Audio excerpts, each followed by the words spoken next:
Good afternoon, everybody. It's 12:30. It's time to start City Conversations. I'm Michael Alexander, the Director of SFU City Conversations. City Conversations is presented by SFU Public Square. We want to thank our sponsors, SFU Vancouver, this campus, SFU Public Square, and the SFU City program. We'd like to acknowledge that this event is taking place on unceded traditional Coast Salish territories of the Squamish, Musqueam, and Tsleil-Waututh nations. Who's here for the first time? Raise your hand, please. Wonderful. Thank you so much for joining us. Despite the look of this very formal lecture room, all the rooms, the classrooms here have this formal look. We do not have speakers and an audience here. What we have are presenters and participants, and you are the participants.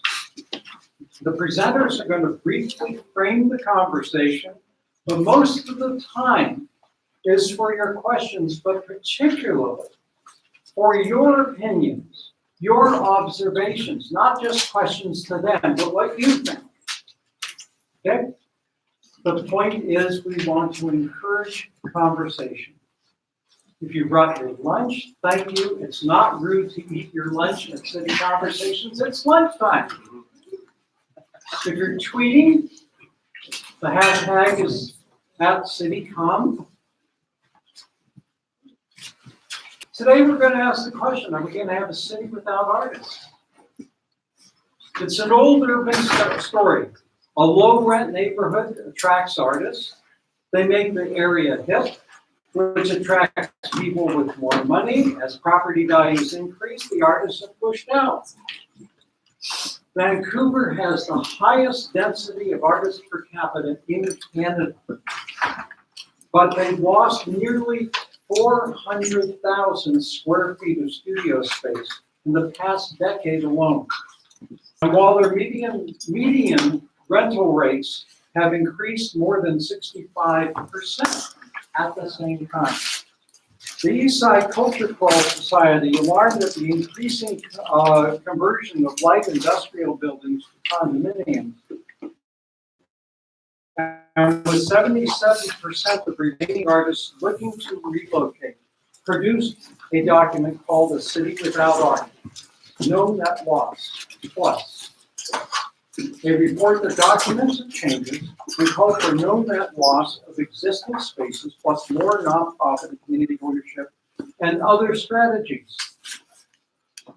Meanwhile, the City of Vancouver has committed to addressing our acute cultural space challenges in a plan called Culture/Shift, and has recently opened a 10,800 square foot purpose-built artist production facility called the Howe Street Studios, with much more promise. Can it deliver? Can it stop conversions? Will more artist space mean less city housing? Our guides for this conversation are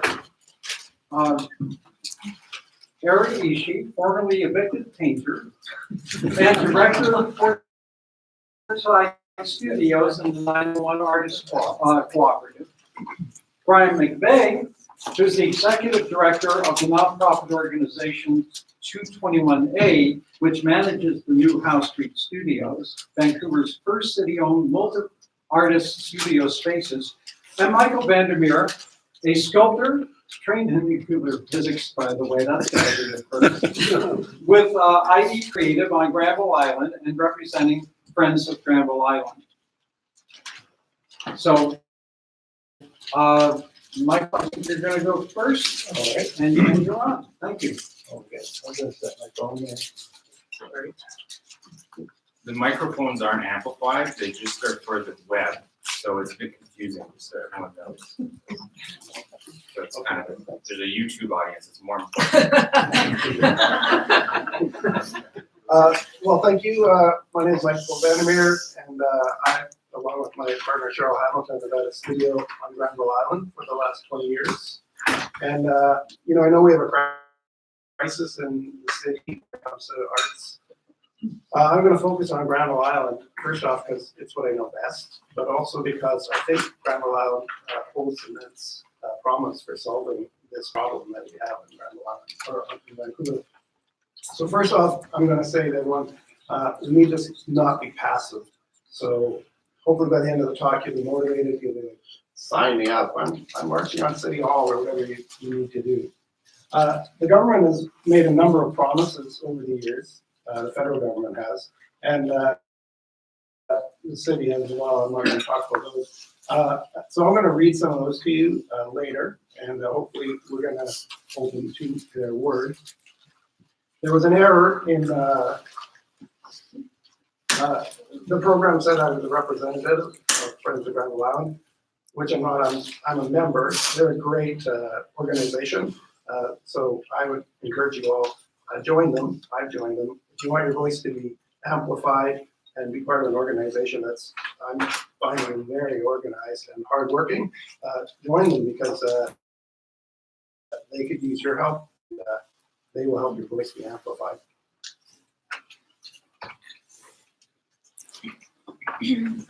Granville Island is owned by the federal government, and that means it's owned by you. It's owned by the public, and it is designated for public use. So I think that's a super important point.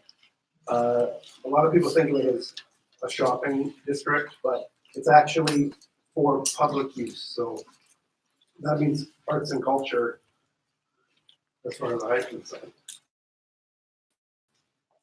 I'm going to tell you 3 facts about Granville Island that I think are very interesting.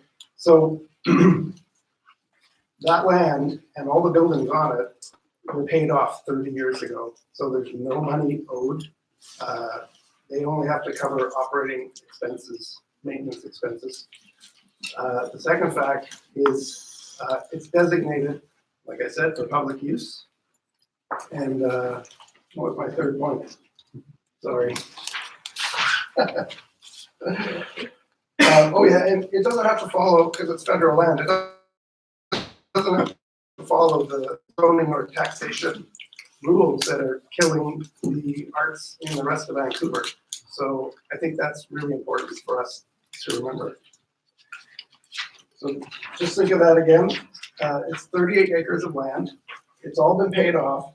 It doesn't have to make a profit, and it doesn't have to tax or zone like the rest of Vancouver. So I don't know if you're an arts administrator who's been suffering in the city of Vancouver, but let that sink in. And now this is one of the promises they made. This is their mission statement. To steward this public land for meaningful urban and social experimentation among diverse, creative, cultural, and business models, engaging local First Nations and communities while welcoming the world. They want to be the most inspiring public place in the world. So, let's go on here. So the city and the federal government did this land use document here. And so this represents the agreement of what everyone's intentions were when they started out Granville Island. And this in particular, arts and crafts, 125,000 square feet. So we're at 38,000 square feet at the moment. So that's less than 1/3 of what was promised. So I'd say we should make sure that we fill it up with the other 2/3. And it could be higher than this. This is a guideline, right? So Emily Carr University left Granville Island a few years ago. And so there's currently 120,000 square feet of empty building there. And it's ready, as far as I know, it's ready to be filled up again.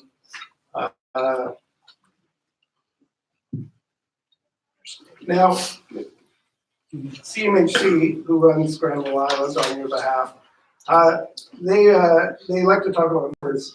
One number they don't want you to know is how much the Emily Carr buildings cost when they were rented for the last 30 years. I'm going to tell you that number is very low. It's in the single digits per square foot, the low end of the single digits per square foot. So keep that in mind. If the planners are telling you, yeah, we can't afford to put artists in there, it's gotta be food hubs and restaurants and high-tech industries. So I don't know what you guys are all paying. I think it's the Cultural Society said what it's $26 a square foot is what people are paying or wanting, having to pay. So I think that's ridiculous. Okay, so we don't have just the Granville Island or the Emily Carr building. So we have the rest of Granville Island here. So all these numbers, number one is the Emily Carr building. Number two, that's a building that hasn't even been built yet.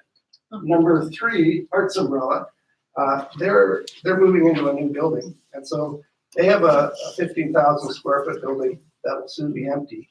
And that building has been, that building's safe enough to put children in every day. So I say when they move out, we should insist that we fill it with another 50 artists. So that's kind of it. I'm gonna say, this is after 9 years of planning, what the CMHC has done. So it's a nice plan for the building. So, which is sad, but I think it's also a call to action. It means there's no actual plan. And that means if we get involved, we can tell them what they need to do, which is fill the space with artists. So I have these slides. Talk to the federal government. These are going to be posted, by the way. Talk to your local city government. Join the Friends of Granville Island. Sign the Red Gate petition. And then follow the Granville Island troublemakers on Twitter. I love that. And then there's a bunch of background stuff here. There's been some super critical reports that have been written, commissioned by the government and then buried. So this is one of them I think we should all read. And this is my final statement. Let's get involved now, because if we lose this land, it's not coming back. We're not going to be able to scrape 120,000 square feet from developers, or I don't even know where we can do it. So please let's get involved. Thank you.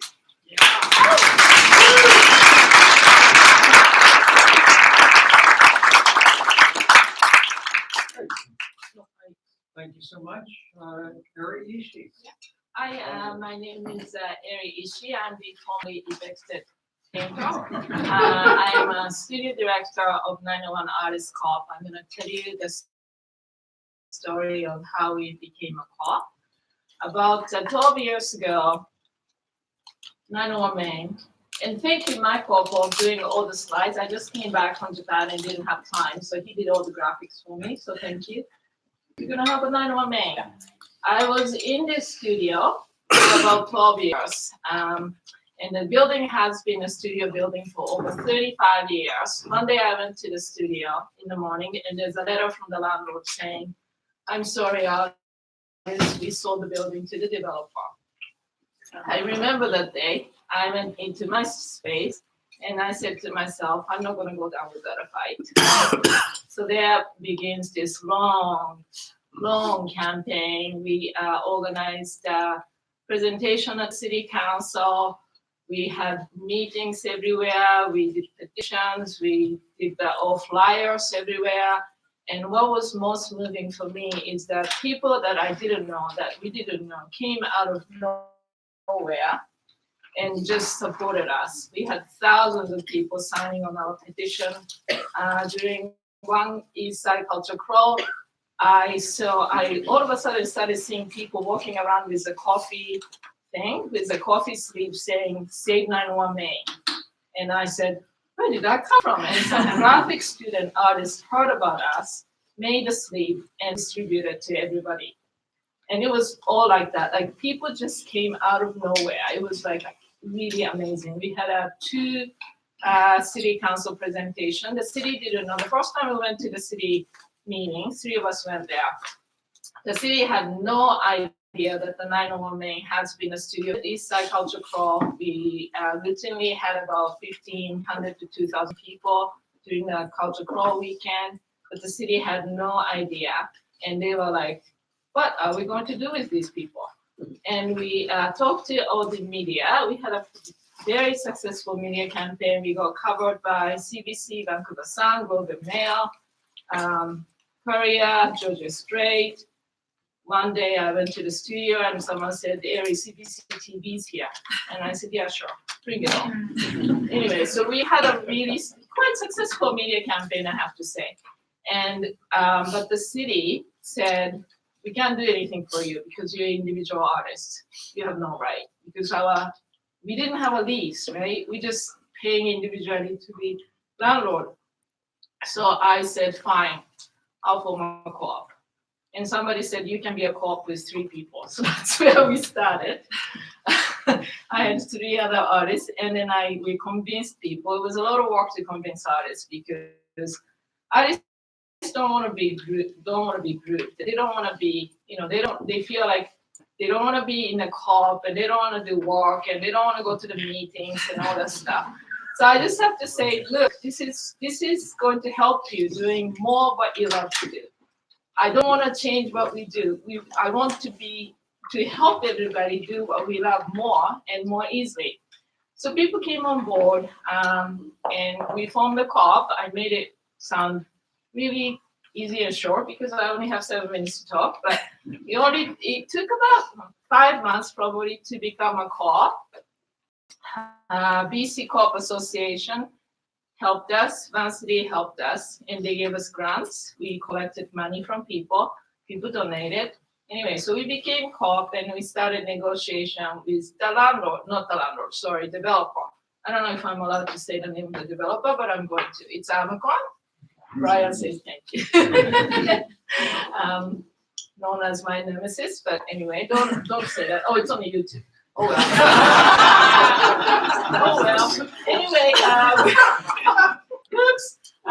So we entered into the negotiation. And, they promised the city brokered a deal for us that they promised that we will build you a 5,000 square feet studio somewhere else that was going to be lost. But what we didn't know, the situation, they knew they were very smart because the phone call or email, I can't remember, came like 3 hours before the city council meeting.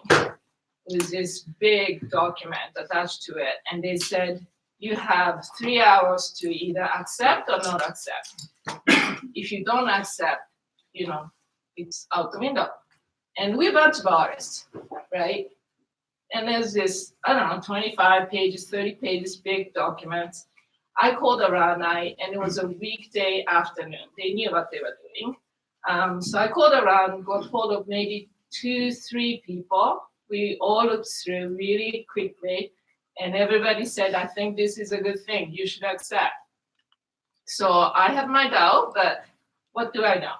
So we decided to accept, went to the city council. It's all congratulations. Congratulations to the artist. Congratulations to the developer. Congratulations to the city. It's all wonderful, blah, blah, blah. And then the real negotiation started. We had to negotiate on the rent. And the rent would have been doubled what we were paying. And I tried to negotiate saying, give us 1 floor at 901 Main. Give us something, just something. Let's work together. We'll put art in your presentation. God, I gotta go. Anyway, so negotiation didn't go through. It was too far away. We didn't go through. And meanwhile, I was sending people to find a new building, and we found a building which was going to be a Eastside Studios. Ta-da! So then we moved into this 5,000 square feet studio building. It's an artist-run co-op studio. I'm the studio director. I get half of my studio space compensated by the co-op. And we have 25 artists right now, 13 members. Members have discount with the rent in exchange for time. So I have to go. But anyway, we've been thriving. But the rent has been, increasing, and we just signed a new lease, and the rent has increased again. So the future is not rosy, but I do believe that working together is the only way to survive. So I'm with Michael, just, be active, talk to the city, and I have to go. Thank you so much.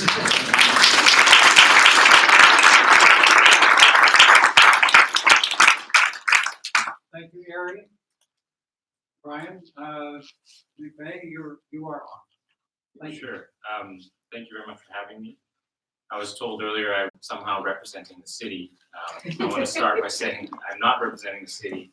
I'm usually the person complaining the city, but I have been sitting as a volunteer on a couple different committees of the city. One of them was with the culture shift policy that was passed.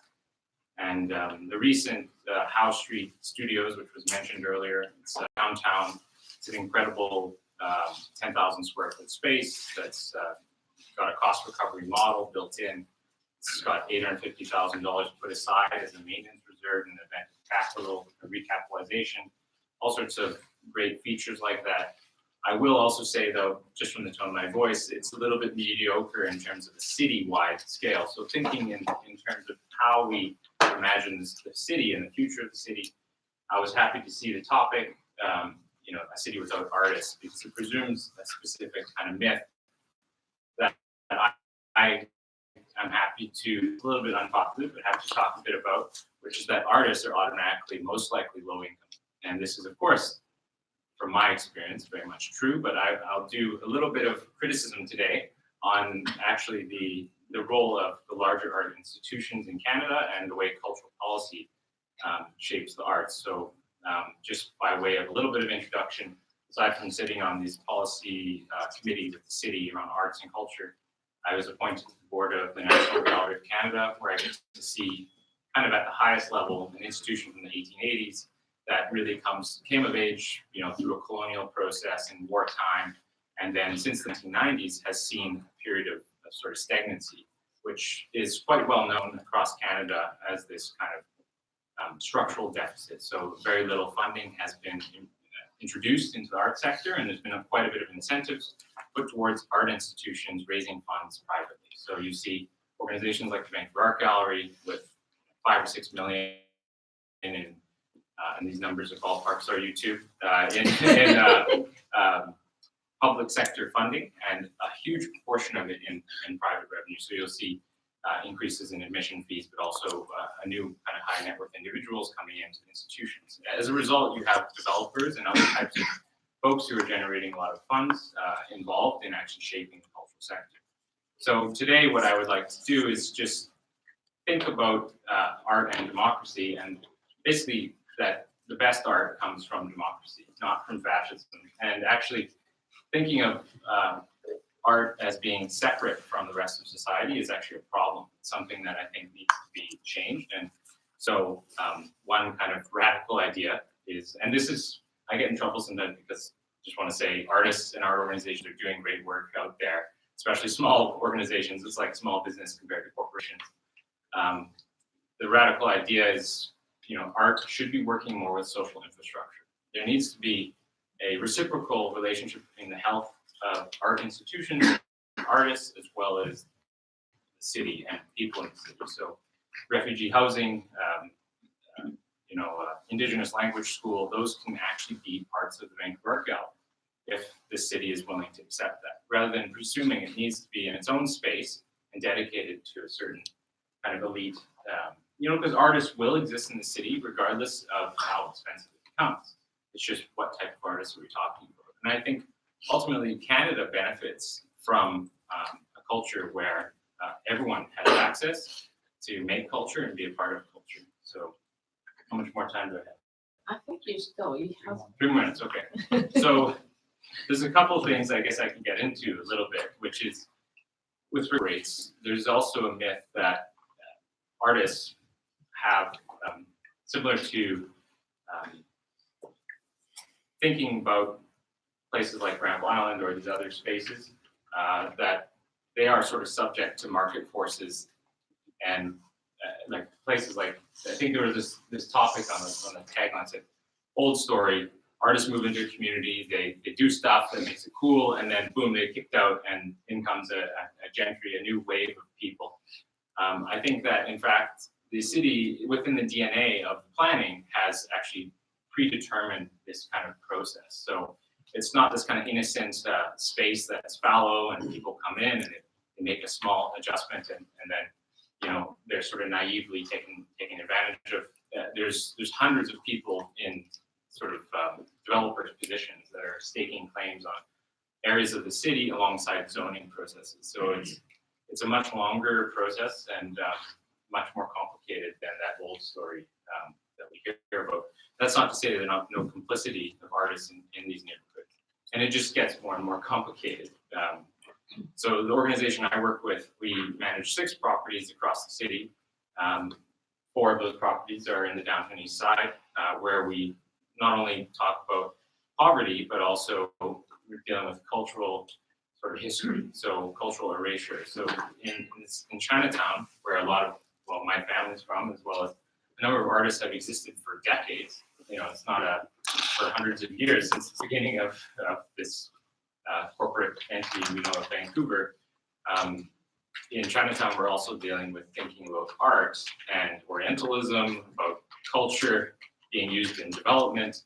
And so it gets there's an extra layer that gets added to it. So when we think about democracy, it's not just about making sure there's an economic access for all people, but also that there's a identity sort of process. So artists and people in the city are able to actually reflect themselves in the architecture around them. Chinatown is a great example of an area that was a de facto segregated community due to racism, and you know, really through government divestment, it blossomed in this culture. They had their own problems, of course, their own police force, sort of their own human trafficking, other things like that. But they also had beautiful culture and art. And so I would sort of also push the city to look to instances of where diverse people have come to Canada and found home here. And that history of resilience is something to sort of replicate into the future and think on a broader scale. So sorry for being a downer. Thank you.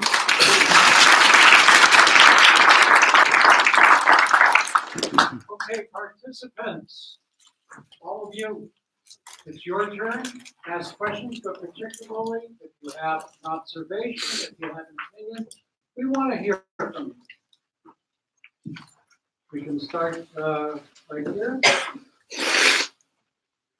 Keep it short though, please. We have lots of people. We have almost 100 people on this room today. It appears to me that if I'm reading the panel of speakers, you have a problem being presented and a solution being presented. And the solution is, in terms of 120,000 square feet at a moderate cost, a readily available solution. It's empty, it's available, it's owned by the people and it's for the people, so it's democratic. And all that I see is that everybody has to get together in one room, as we have done here, initiated by the Public Square organization, but in a much more organized way, so that you people can describe to you people and then address the federal government and get this thing done right now whilst there is an empty space. Nature abhors a vacuum, apparently, the visitors tell us. So it's really good that we have a visitor. And so that's what I see. Thank you. Who else? Raise your hand. In the back? Thank you. And tell us your name, please. I'm sorry. My name is Brooklyn. I'm an interdisciplinary studio artist with roots in drawing and painting.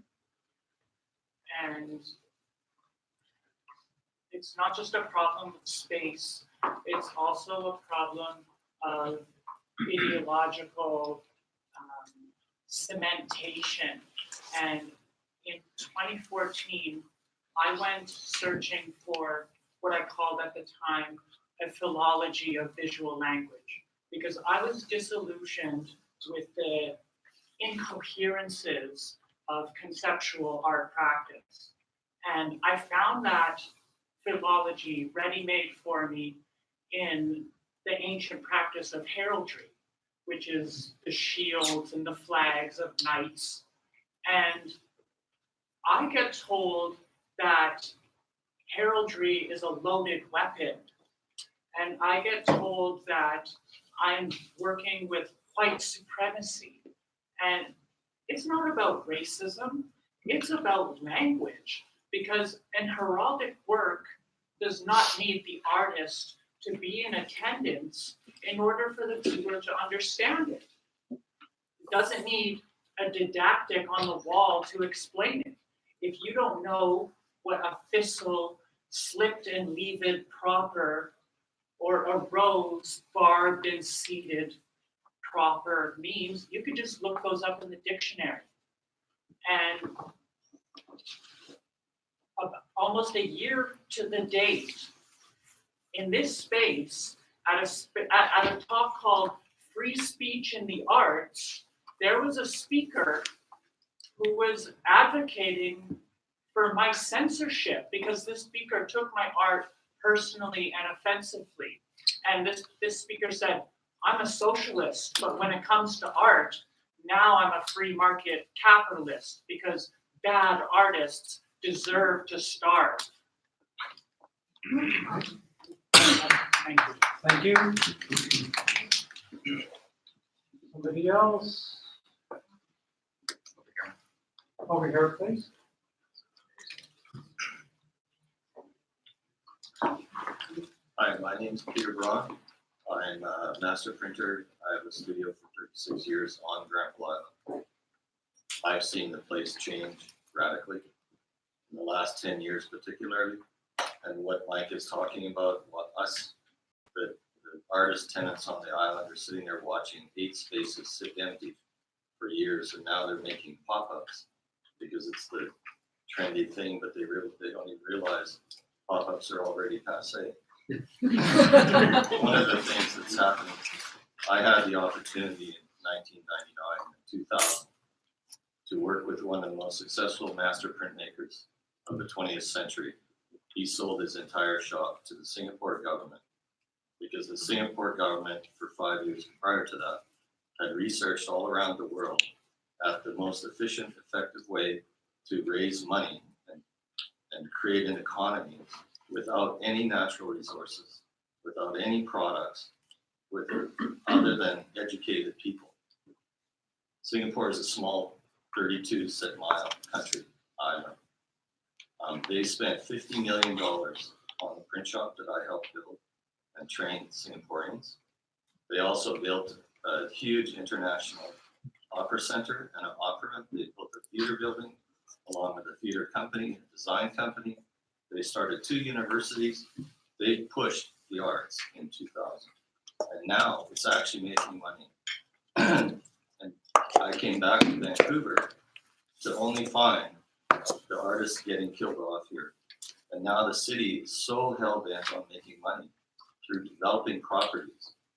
One property, like the Chevron gas station on Georgia Street, sold for $78 million. The province gets 1% of that as a tax. Then there's the guys that get to dig the holes in the ground to build the building, all the people working on the building, all the materials on the building, they all get taxed. The city and the property gets that money. Then they sell the units, which also get 1% to the province. And then they have the property tax going from one gas station of 78 million to 60 or 600 units. It's going to be a 64 building. Where is all that money going? Why is the city not have enough money to build public housing on their own land that they have all along the railroad tracks? There's government or city buildings. Why can't they build galleries and studios? They're taking down the Equinox, which is a beautiful space. It's the best gallery in the city, better than Vancouver Art Gallery as a space. The thing that's really missing is people have to start getting up and complaining to the federal government about what's happening on Granville Island, what's happening here, why isn't there any support for the arts in Canada? Trudeau's government, Pierre Trudeau, started Canada Council. His son's not doing anything with it. His dad started Granville Island. Trudeau is watching it fall apart. So there's a lot of things we need to actually address. The only way to do it is get some issues together that you're mad about, send them to your MPs, talk to the government, and don't stop complaining. We're Canadians, we have the right to speak. Thank you. Just one comment, you practically announced our next month's city congress. We're gonna take a look at municipal spaces. I won't say exactly what yet, but municipal spaces that could become housing. Yes, ma'am. Hi, my name is Chloe, and I am actually a representative of Friends of Granville Island. And one of the things that I feel is important to say, just as so many people are gathered here today, is that the thing that makes Granville Island unique is that it's land designated for the locals of Vancouver. And one of the things that has been lost is access. And it hasn't been refreshed in a long time. Therefore, it's not as relevant as it used to be. And because it's being run in a bureaucratic way, that is where a lot of spontaneity and a lot of the fresh flavor that used to exist on Granville Island is getting lost. And so a bunch of artists and a bunch of off-islanders actually who are passionate about cultural space and public space have come together to create this society. And we have a lot of square footage down there, and it's just going to take more support. So we need as much support as we can get to encourage the government to run it in a more creative, local, and less bureaucratic way. And so one of our first campaigns is it's time for local creative control, because part of the issue is on governance and how it's being run. And so I'll be here after the meeting. Anyone who wants to find out more information or just grab membership forms to find out anything, I've got membership forms. It's really easy to get your membership online. So friendsofgranvilleisland.com. And anyway, thanks so much for listening.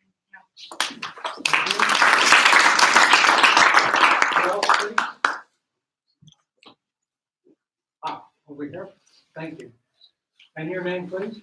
Hi, my name is Kate. I work in the administration offices at Granville Island. So I actually work for CBC.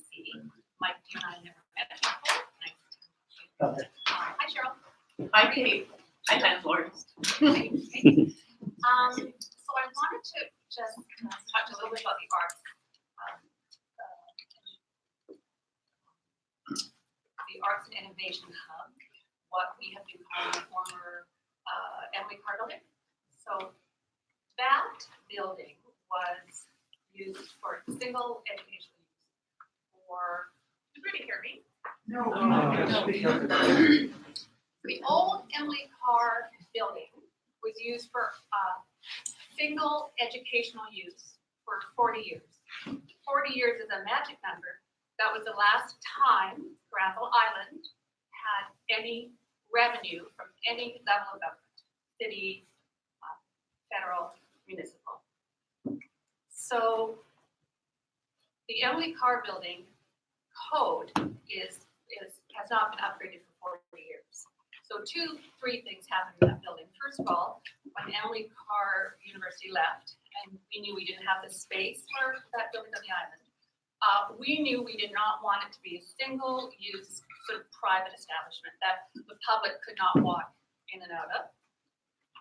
So first thing we did was try to change it from single educational use to a multi-use facility. That automatically kicked in $4 million worth of building code upgrade. Now we don't have that because we don't actually make any money. The island is funded just from revenue from rent. Most of our artist space is very subsidized, but our public market pays a lot of that. They sort of bring money up for that. So in order for us to find that kind of money to even bring the building up to code, we have been spending years sort of working with different people and looking at what we can do. Can we put in people who are paying full market rent on the upper floor so we can put creative use and makers on the ground floor at highly subsidized rents. So it's a huge project. We don't have occupancy. There's very little running water. Most of the bathrooms don't work. We could not in any chance, open the door and let artists go in there and use it at the moment. We can barely have a meeting in there. So it's a very, very huge project to turn that around. Eventually, that building will be turned around with sort of the right partnerships. And that lower floor will be open to artists and makers and creative use space, and it will be subsidized as our artist space already is. But it's not as easy as opening the door to an empty space and let people just come in. It's just not possible. We do pay taxes. We pay taxes based on the zoning of the island, which is quite limited. We will never have high rises on the island. Therefore, we will never pay taxes on a 30-story building because we have limited it. Our mandate is to only have low rises on the island. So it's very different sort of perspective on what we can do and what we can't do. We have created 20,000 more square feet of artist use since 2007. So our artist use has been increasing. Mike, the figure you gave just sort of includes individual artist studios, but we have far more space that is artists who are throughout all the other buildings. Yeah, So, can I speak to that? Yeah, hang on, let me just, Okay. I'm just gonna finish up just real quick.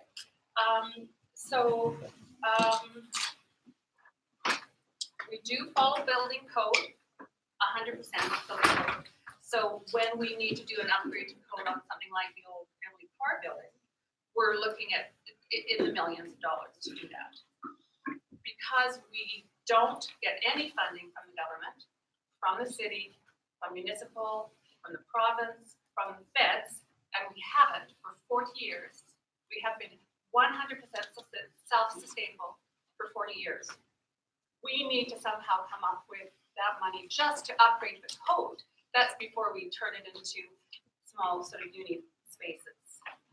So with the rent that we do get from the island, and we hardly living, the odd time just filming, we run and maintain the entire island, from the bridge in, the electrical, the sewage, the garbage, all the maintenance, all the building. We do that with very, very little money. And we upgrade all the children's parks, and that we give to the general public is welcome to use all of it. Okay, want to respond? Well, just, I'm gonna put on a different hat here, as, we started an organization 15 years ago called Artists and Artisans Association of Grand Island, which I'm vice president of. So I visited every art studio on the island, and I can tell you, there are less artists every year. Now, Yeah. I understand that CMHC is good with fiddling with numbers, so I'm sure on paper, there's way more artists down there now as far as square footage, but I don't know how you've come to that number, because I know every artist on Grand Island, but I know that there's less every single year, so anyway, I don't know who you're gonna believe here, but. Okay. Any comment? Yes, sir. My name is David, and I create art space here in Vancouver. Over the past 10 years, I've created about 100,000 square feet of art space, including the Rickshaw Theater and the Fox Theater. I want to speak directly to what you were saying. One of the biggest challenges is building code. And the City of Vancouver does require us to bring buildings up to an insanely high standard where it's almost impractical. So taking over spaces like they're talking about and turning them into artist spaces when they already are artist spaces is the stunning conversation I'm always having with the city. We have a space, it's occupied, it's full of artists, now I want to make it legal, and you guys are making me pay millions of dollars to do that same thing. We travel all over the world, all of us. We go to different places, England, France, there's buildings that are thousands of years old, hundreds of years old, that are filled and occupied, and they have a structure to be able to manage that without having to knock the entire building down. Vancouver needs to really reflect on that. And if we want to open up our cultures and open up our artist spaces, then that's something that's incredibly important. This is a conversation right now that's exactly it. There is a space, it was occupied until a couple of years ago, it was full of artists, and now it can't be full of artists. Why? That makes absolutely no sense. So I just wanted to throw my 2 cents into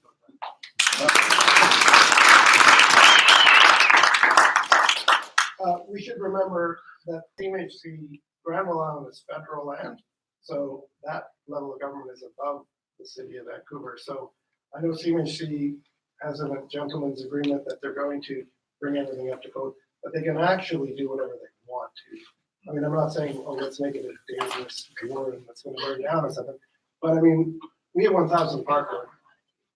That's suitable for artists. I mean, I'd like that upgraded a little bit, but, and we have Emily Carr Building, which had like artists in there every day for 30 years. So somewhere between, let's make it, the best facility that money can buy, and oh my God, all the artists have left Vancouver. I mean, somewhere in there, we've got to have a working solution.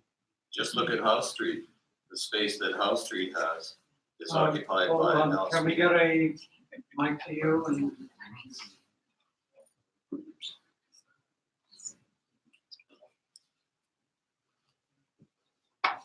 Sorry. Howe Street is occupied by Malaspina printmakers, and the space was designed without their consultation at all. They put garage doors all over the place and made individual separate spaces, and they're supposed to let people walk through the inside of a print shop. And they're trying to figure out how they can use this space. There's not enough power for them to set up their own shop the proper way. So Howe Street was designed by the city for artists, but the artist that was intended for the space was never consulted.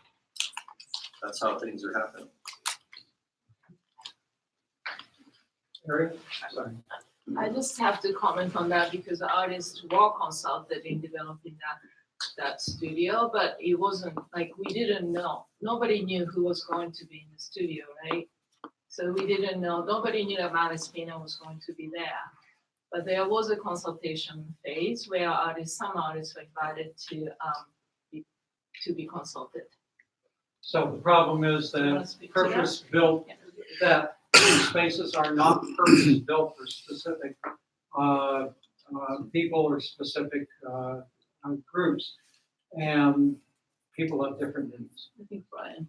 Yeah, just to say, like, the process of development. So the Culture Shift plan came out, and then conveniently the Howe Street Studios opened, but it was 2012 or 2007 even that it was starting to get going. So it just worked out timing wise to fit right after policy, but ultimately that's how long it took. So you're talking about people designing this, before the Olympics and thinking about it with a city where we still had 400,000 square feet. So it's a little bit different in terms of regulation of space. I've had to go through code, consultants and working with the city around triggering and relaxation of code, and it's not an easy process. And they design it essentially as a kind of a law that runs across, our binder on the desk of a planner is the same size and thickness as a developer next door, despite the fact that we don't generate a margin of revenue on our properties, right? So we're treated with similarity to any developer, and that's because this city has designed most of its civic good process based on regulation of development. So development comes in, they use that as a way to spin off public benefit. And so 221A, a nonprofit organization founded by students that used to go to Emily Carr, comes to the table with the same expectations. And we're unfortunately not granted any sort of lenience there, except for fortunately, there's some city personalities who I very much believe in that come to me at meetings and sort of say, hey, this is like something we have to help with. And so it's always a bit of a challenging process because life safety is something we have to take seriously. We don't want to have a future where artists are in spaces that are unsafe, where, the ghost ship in San Francisco, a bunch of your building burning down. We need to have safe spaces, the joke I used to always make was artists were like marijuana grow up, except we didn't make money. We're kind of fit into this regulatory black hole. And, the reason I like Chinatown is because Chinatown is a huge black hole. You go there and they're like, here's some drawings from 1910. What happened between now and then, nobody knows. And that's, something that is, a history of racism you have to explain to them. So there's a bit of a challenge in terms of how it's accepted in a bureaucratic way. We have time for. Can I just make a point? I think Mike. I think that what I really like what you said, it's really earnest from the CMHC point of view. But when you look at the new innovative art community centre at 321 Main Street, they raised nearly $6 million or $5.5 million and funded that, and is self-sufficiently funded. And what I'd like to suggest to you that within the context of CMHC, you have a huge ambit to work as an administrative bureaucracy, but you don't have the freedom of innovative imagination of the artist to find money from outside of the federal government. And that's where your problem lies. And that's why you need local people who are artists, who know how to think outside of the box, act outside the box, and bring millions of dollars from other institutions which are existing in Canada to Granville Island to address all of the issues that you cannot because your hands are bureaucratically tied. And that's why we are here today, because we need that artistic space and we need it funded exactly the same way as 321 Main Street has been funded. And it needs to be done right now whilst the space is empty, and we need to attract millions of dollars as a voiced group of people representing Canada and as custodians of art and small businesses. So that's what we're going to do. 2 points: what the province can do, what the city can do. It hasn't been talked about yet, but we have amongst the lowest funding of the arts of any province in Canada, which is bad enough. If you look at those figures, our arts funding is hugely skewed to amateurs and rural areas, frankly, Sunday painters, folk dancers, etc., and to large conservative institutions like Symphony and Vancouver Art Gallery. What's missing is significant support for mid-career artists. Mid-career artists is when most of the creative rubber hits the road, when important work gets done. And that's what we're missing out here. I think we should really work on the province to change its funding system, get more money, but look seriously at this issue of spreading a lot of little bits of money around the whole province. Culture has been part of sports, recreation, et cetera. It's been bounced around by NDP and liberals, and all hate the notion of elitist artists making new work. They'd rather support Sunday painters. So we have to address that. Second point, what the city can do. We've got a dismal record of providing housing and workspaces for artists. I've been involved with 2 bonus density projects. By the way, I'm Trevor Bodie, I'm an artistic critic, curator, and urbanist. I've been involved in 2 bonus spaces where the developer provided space for the arts. Developers like doing spaces for arts institutions. They desperately hate making spaces for artists. They also hate creating affordable housing. They lobbied hard and made sure our city council never approved those for bonuses. They were almost forbidden. So we have some okay institutions, CAG, music center, dance center, great, good on them. I helped build 2 of them. What we've not done is create spaces for artists to work in. And we also haven't created affordable housing for artists and others. Those 2, if we harness the city, is really in their purview. Okay, thank you. We've got time for about 1 or 2 more brief questions over here, please.